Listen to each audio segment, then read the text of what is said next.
Si hay una cosa que la iglesia tiene y se sostiene, es una iglesia que ora. Usted lo puede ver de cualquier manera. Una iglesia que ora está edificada sobre la roca y la roca es Cristo.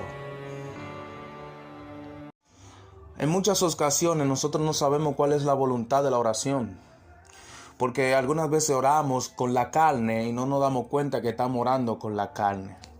Algunas veces oramos para que Dios nos dé, y la oración no se trata de lo que Dios nos va a dar o lo que Dios va a proveer. Pero una de las cosas que la necesidad se ve vital dentro de una iglesia, cuando una iglesia no está orando, se nota, se ve qué es lo que busca. Su doctrina, su enseñanza a veces no edifican al cuerpo que es la iglesia. Y eso usted lo puede ver montones de veces en gente que han venido a la fe cristiana y han terminado en el fango. Han terminado fuera de la fe cristiana, apartados del cuerpo, porque vinieron a buscar deleite y no al hacedor del deleite. Un puritano muy conocido, amigo, decía, misionero, todos los valores que el mundo tiene y lo que la raíz del valor hace, o lo que el valor hace, cuando este valor está arraigado y cimentado en lo que puedo proveer para mis necesidades, en lo que puedo hacer para mi orgullo, es una base de una jaltancia mal comida, mal saboreada, mal apetecible. Pablo nos va a ayudar a entender las vueltas y vueltas y vueltas y vueltas que él pedía. Él ya estaba hablando de la predestinación, estaba hablando de la elección, estaba hablando de la doctrina de la predestinación, la elección, pero Pablo ahora viene y se para en estos versículos. Ya Pablo habló que una iglesia fue llamada a ser santa, ya Pablo habló una iglesia llamada a la comunión, a la unidad. Ahora Pablo tiene que hablarnos la oración en la iglesia, porque todos esos atributos son atributos comunicables que Dios le comunicó a su iglesia, que Dios le dio a su iglesia, más a Efesios, más a Esmirna, más a Corintio, todo en base a atributos comunicables que Dios quiere que la iglesia hoy en el siglo XXI, en una generación como tal que está atribillando la verdad de Dios, la iglesia deba de conocer los valores, recursos que Dios le ha dado a la iglesia para que esa iglesia viva para la honra y gloria, sumergida en la voluntad de Dios. Y cada domingo nosotros queremos hablar de estos artículos, de estos pasajes de Efesios, mientras estemos en Efesios, y hemos parado un poco a Gálatas por tal cosa, demasiado compromiso. Escucha lo que Pablo dice en el versículo 16 y 17 de Efesios capítulo 1 en la Nueva Traducción Viviente. No dejen de dar gracia a Dios no dejo de dar gracia a Dios por ustedes. Lo recuerdo constantemente en mis oraciones y le pido a Dios, el glorioso Padre de nuestro Señor Jesucristo, que le dé sabiduría espiritual y percepción para que crezcan en el conocimiento de Dios. Pido que le inunde de luz el corazón para que puedan entender la esperanza segura que Él ha dado a los que llamó, es decir, a su pueblo santo, quienes sus riquezas y gloriosa herencia, a quienes son su rica y gloriosa herencia. Es decir, que Dios en sí, Él es el que nos tiene por herencia. Y por eso Pablo repite la palabra aquí, santo. Santo, porque un requisito vital es la palabra apartado para Dios, obediente para Dios. Pero lo más que Pablo repite aquí una y otra vez, pido, en 3 versículos, pido. ¿Pido qué, Pablo? Pido que esta iglesia sea inundada del conocimiento de la gloria de Dios. Pido, pido, pido, pido, pido. No es un símbolo no imperativo, es un símbolo imperativo, es una palabra constante. Pido, ok, ahora vamos a aplicarlo a nosotros. ¿Cuántas veces nosotros estamos pidiendo? Pero no pidiendo por lo secular, no pidiendo por lo temporal, no, sino pidiendo por la llenura, la vitalidad del Espíritu que provee todas las cosas conforme a aquellos que aman a Dios. La eficacia vital de la iglesia es la oración que pone por resultado que Dios le es manifiesto, que Dios es el que provee, que Dios es el que es el anillo al dedo, para más decirlo así.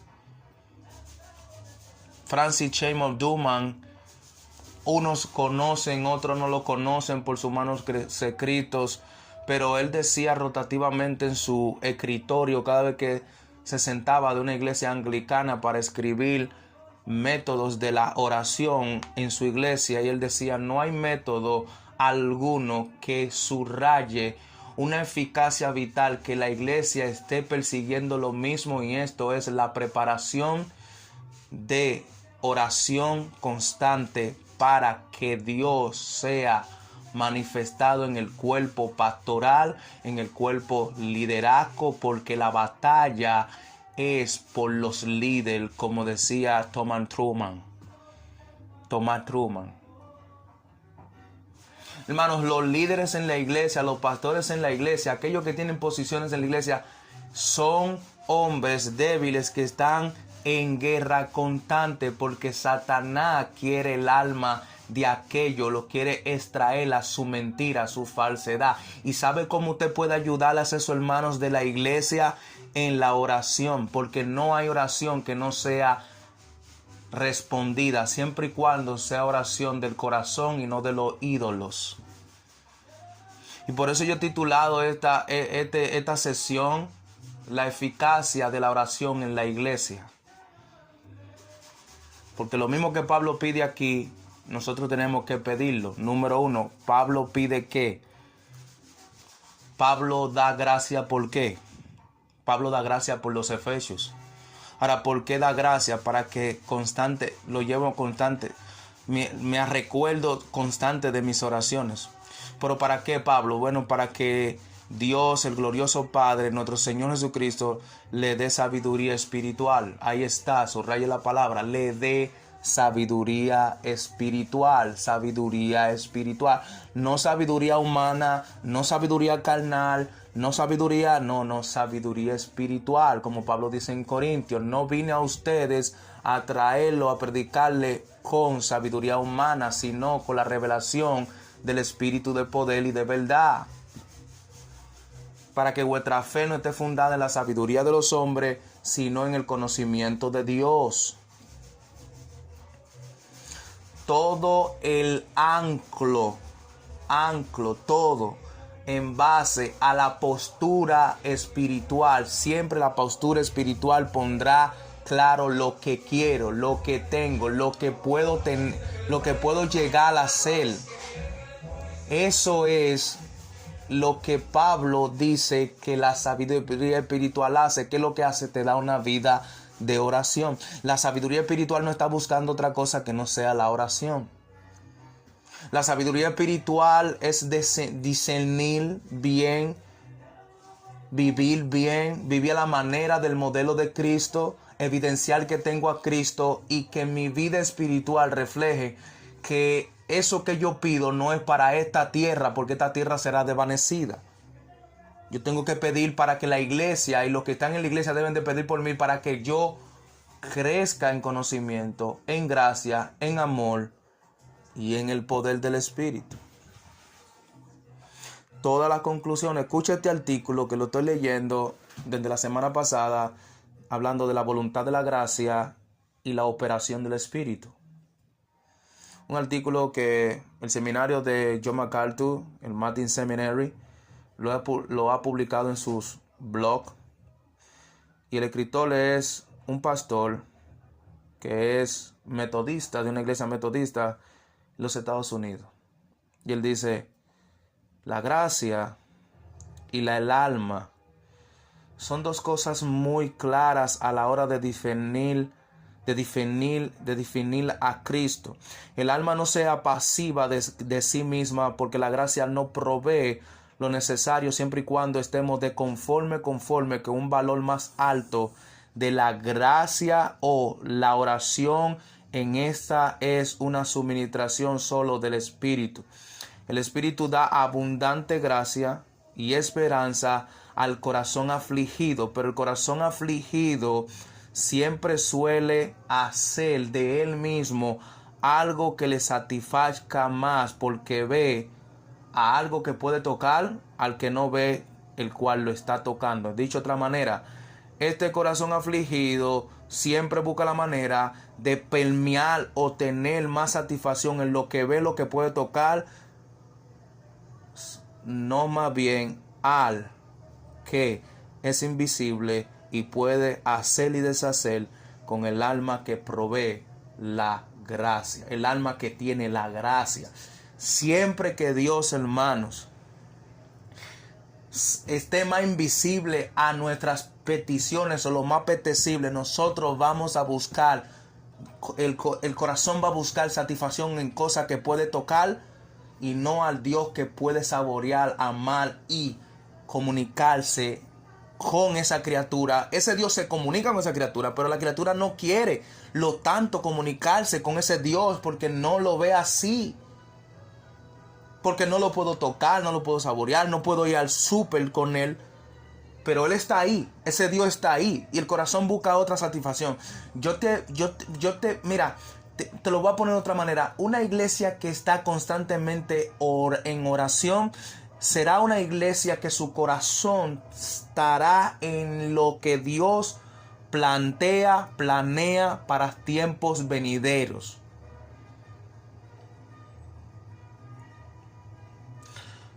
En una ocasión me dijeron, ¿cómo tú haces para que de tu mente tú saques tantas cosas claras conforme a la palabra y al don que Dios te ha dado en las escrituras? Y yo le dije, hermanos, yo le he dicho, hermanos, yo paso tiempo orando en mi bendita mente para que mi bendita mente no me engañe. Vivo informándome de versículos bíblicos, pero vivo aplicando eso en mi corazón.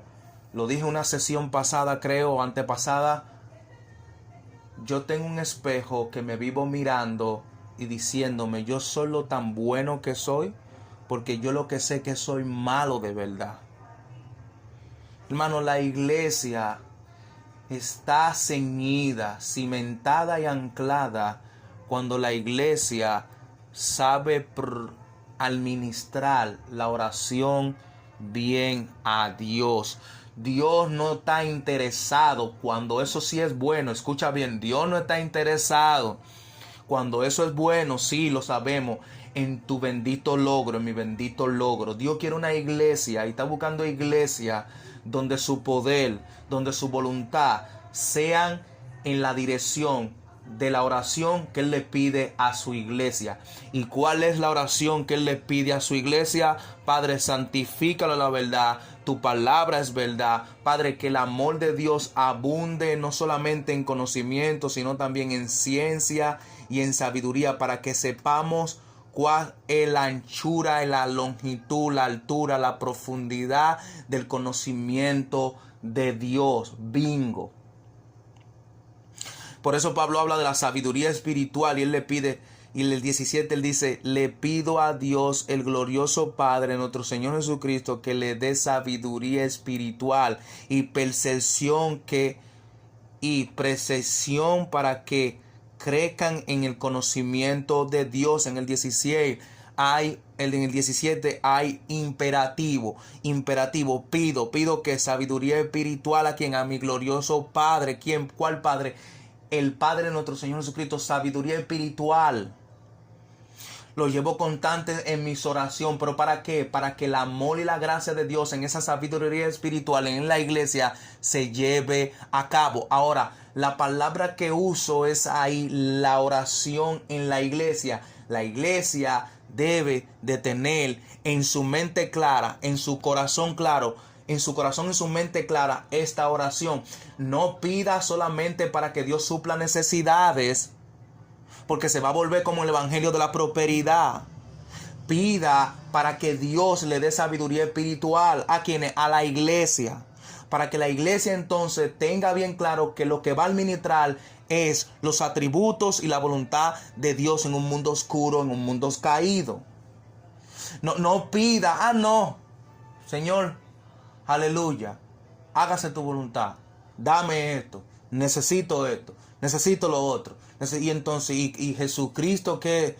Entonces, ¿Jesucristo qué? Pero ¿qué es lo que dice Pablo en Romanos 8? Que cuando nosotros pedimos al Padre y no sabemos con qué intenciones pedimos, no sabemos cómo conviene, no lo sabemos, el Espíritu intercede por nosotros. Oye, el Espíritu mismo, ya cuando tú no sabes lo que orar, Él pide al Hijo, el Hijo pide al Padre, el Padre.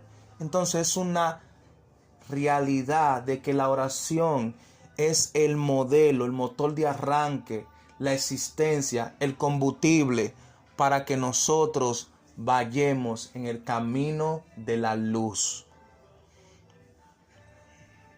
Un chico que es de una denominación pentecostal y tiene una mente tan pragmática que en unas ocasiones yo lo conocí hace mucho tiempo. Él es de una región aquí en República Dominicana y yo dije, oh, wow, lo único que yo tuve que hacer, bajar mi cabeza y orar por ese chico, porque ese chico tenía una mente tan pragmática que estaba involucrando pasajes bíblicos con historias de lo católico, la Biblia, cosas, y yo bajé mi cabeza y no le dije más nada. Todo el mundo lo escuchó, era un grupo de jóvenes que estaban ahí. Pero cuando tú no tienes bien claro, escuchen algo. Cuando nosotros no tenemos bien claro lo que es la oración y una buena percepción, que es lo que Pablo registra aquí, percepción del conocimiento de Dios en nosotros, que produce en nosotros un más carácter pegado a Él, cuando la santidad de Él se hace evidente y ponemos por evidencia que la oración es un atributo, un fruto que viene por el Espíritu, cuando el dominio propio me domina del Espíritu, cuando la mansedumbre, la humildad, la fe y el amor son una ronda constante de ese señorío de Cristo en mí. Pero hermanos, lo más mejor que Dios le ha dado a la iglesia es el Espíritu y la oración. El Espíritu y la oración y el Espíritu. La tercera persona de la Trinidad, que no es mi empleado, que está aquí en este cuerpo terrenal dentro de mí, me ha dado un modelo de yo hablar, conversar con el dueño del universo, el creador, el que me diseñó, el que me formó y el que me está formando, el que me llevará hacia su gloria. Eso se cae de la mano. Nosotros querer hablar con Dios de cosas innecesarias que Dios está diciendo, no, mira, lamentable caso, yo no te tengo que escuchar tus oraciones, yo conozco tu corazón, yo conozco tu mente, yo conozco lo que tú quieres, yo no te lo voy a dar, punto y coma, se acabó. Hay situaciones que Dios responde así. ¿Y sabe por qué Dios responde así? Porque Dios sabe que eso que Él te va a dar no sirve para ponerlo en una balanza con el reino de Él.